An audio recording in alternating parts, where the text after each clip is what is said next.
Ada video Ustadz Adi Hidayat, maafkan aku saudaraku Nasrani, aku tidak bisa mengucapkan selamat Natal. Karena orang yang mengucapkan selamat Natal, maka dia sudah mengakui tiga. Yang pertama, mengakui bahwa Isa anak Tuhan. Yang kedua, mengakui bahwa Isa lahir 25 Desember. Yang ketiga, mengakui bahwa Isa mati di palang salib. Ketiga-tiga ini dibantah oleh Al-Quran. Bahwa Isa anak Tuhan dibantah. Laqad kafaral ladzina qalu innallaha salisu salasah.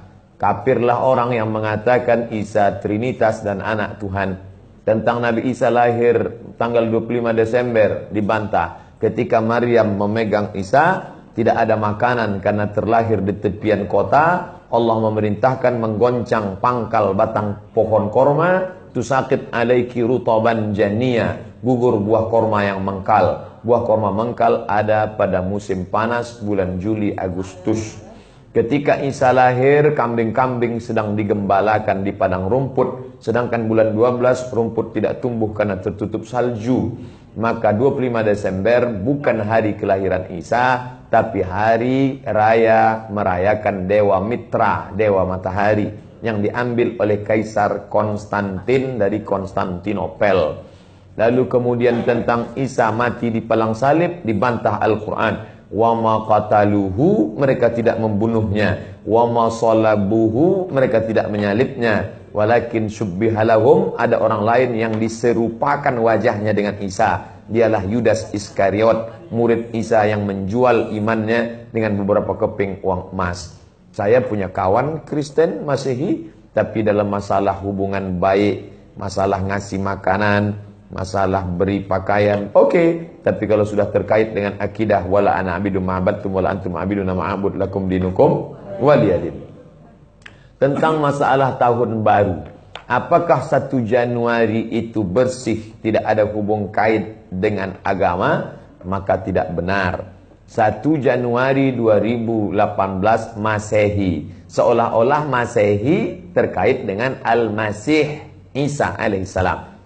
Itu kalender dibuat oleh Kaisar Julian dari Romawi kuno. Kaisar Julian membuat kalender, maka dibuat nama dia Kaisar Julian, maka disebut Julian kalender. Lalu kemudian Julian kalender dibawa ke Vatikan, dirobah oleh Kaisar Raja Pendeta Paus Vatikan bernama Paus Gregorius. Maka sampai sekarang disebut dia dengan Gregorian kalender.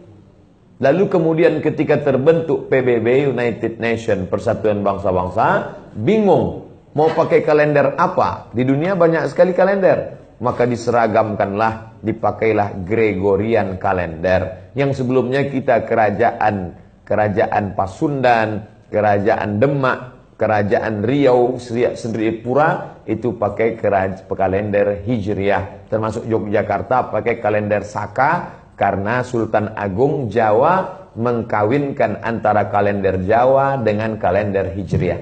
Karena ingin mendamaikan antara Jawa dengan Islam. Maka setiap menyambut tahun baru Saka sekaligus menyambut tahun baru Hijriah. Kalender Masehi muncul belakangan, tidak tepat penisbatannya kepada Al-Masih karena Isa tidak tahu menahu tentang itu. Itu murni diambil oleh Kaisar Gregorius yang diambilnya ke Vatikan menjadi Gregorian kalender. Jadi kita menyatakan tahun baru, betul tahun baru, tapi tahun baru Romawi. Tahun baru Romawi, jangan kaitkan kepada Isa alaihissalam. Dia masih terkait. Adapun tahun baru Jepang, tak ada terkait dengan akidah. Nah ini tahun kalender yang baru. Tidak meyakini bahwa dengan kalender yang baru ini nasib berubah menjadi baru. Siapa yang asap malam itu paling banyak mengepul ke atas, maka rezekinya yang paling murah. Lalu membakar ayam sampai 2000 ekor. Nah, oleh sebab itu saya anjurkan anak-anak muda, remaja-remaja masjid, tanggal 31 malam tanggal 1, setiap masjid semuanya buat kajian, iktikaf, zikir, muhasabah, supaya jangan keluyuran ke sana kemari. Hanya 2 saja. Anak-anak muda pergi ke masjid mulai jam 10, jam 11, jam 12, jam 1, jam 2, atau habis isya tidur.